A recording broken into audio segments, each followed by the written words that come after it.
जय श्री राधे श्याम। आप सभी का आपके अपने चैनल धार्मिक स्टोरीज में हार्दिक स्वागत है। राजा जनक के मन में एक प्रश्न बार बार उठ रहा था। उन्होंने बहुत कुछ प्राप्त कर लिया था, अपार धन, विशाल राज्य, सम्मान, ज्ञान और शक्ति। फिर भी भीतर कहीं एक खालीपन था। जनक ने अष्टावक्र की ओर देखा और कहा, गुरुदेव, मैं एक प्रश्न पूछना चाहता हूँ। शायद यही प्रश्न हर मनुष्य के मन में भी कभी न कभी उठता है। अष्टावक्र मुस्कुराए। पूछो राजन। जनक ने कहा, जीवन का उद्देश्य क्या है? हम जन्म क्यों लेते हैं? यदि अंत में मृत्यु ही सब कुछ समाप्त कर देती है तो फिर इस पूरे जीवन का अर्थ क्या है? अष्टावक्र कुछ क्षण मौन रहे, फिर बोले, राजन, इस संसार में अधिकांश लोग जीवन जीते हैं, लेकिन बहुत कम लोग यह जानने का प्रयास करते हैं कि वे जी क्यों रहे हैं। वे सुबह उठते हैं, काम करते हैं, धन कमाते हैं, परिवार बनाते हैं, इच्छाएं पूरी करते हैं और फिर एक दिन चले जाते हैं।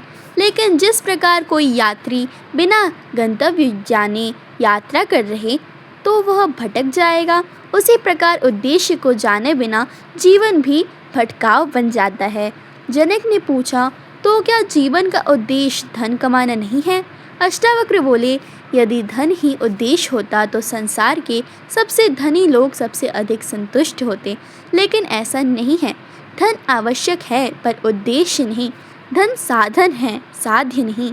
जिस प्रकार नाव नदी पार करने का साधन है, लेकिन कोई व्यक्ति नाव को ही अपना गंतव्य नहीं बना लेता, उसी प्रकार धन जीवन को चलाने का साधन है, जीवन का अंतिम उद्देश्य नहीं। जनक ने फिर पूछा, तो क्या परिवार ही जीवन का उद्देश्य है?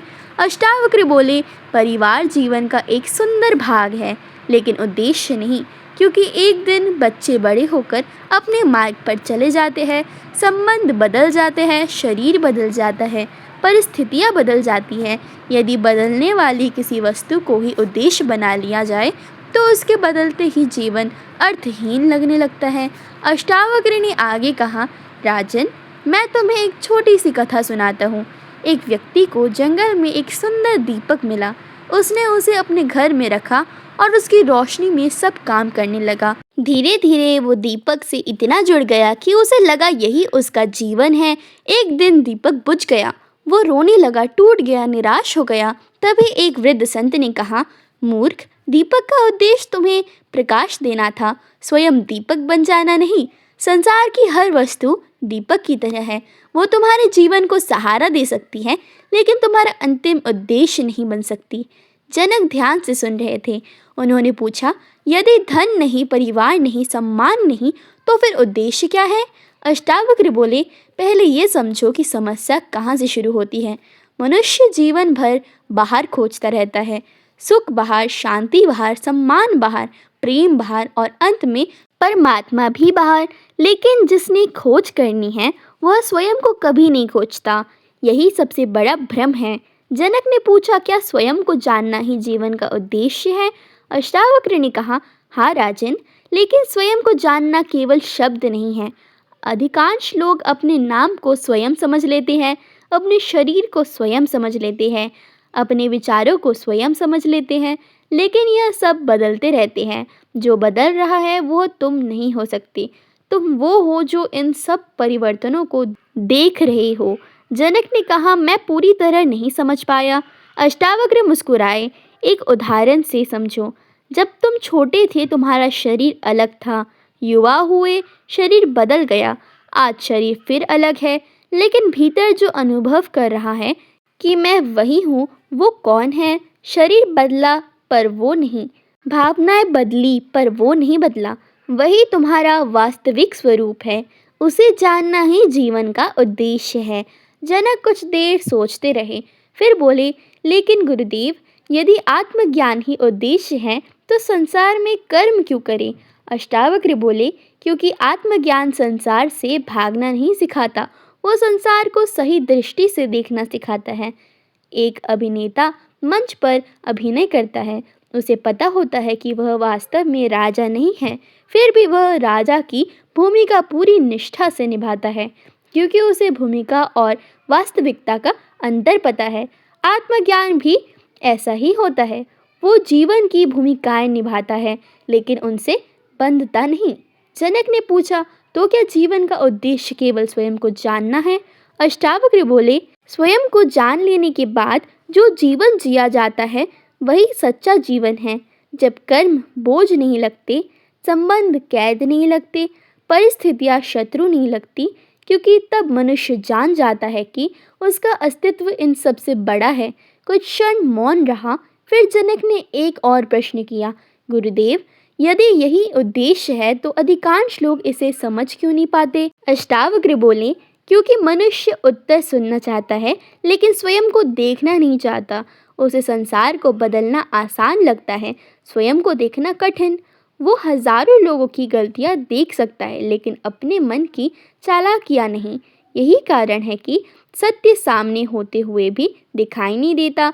अष्टावक्र ने आगे कहा, कल्पना करो, एक व्यक्ति अपने गले में पहना हार भूल जाए, फिर पूरे नगर में उसे खोजता फिरे, थक जाए, रोए, परेशान हो और अंत में कोई कहे कि हार तो तुम्हारे गले में ही है।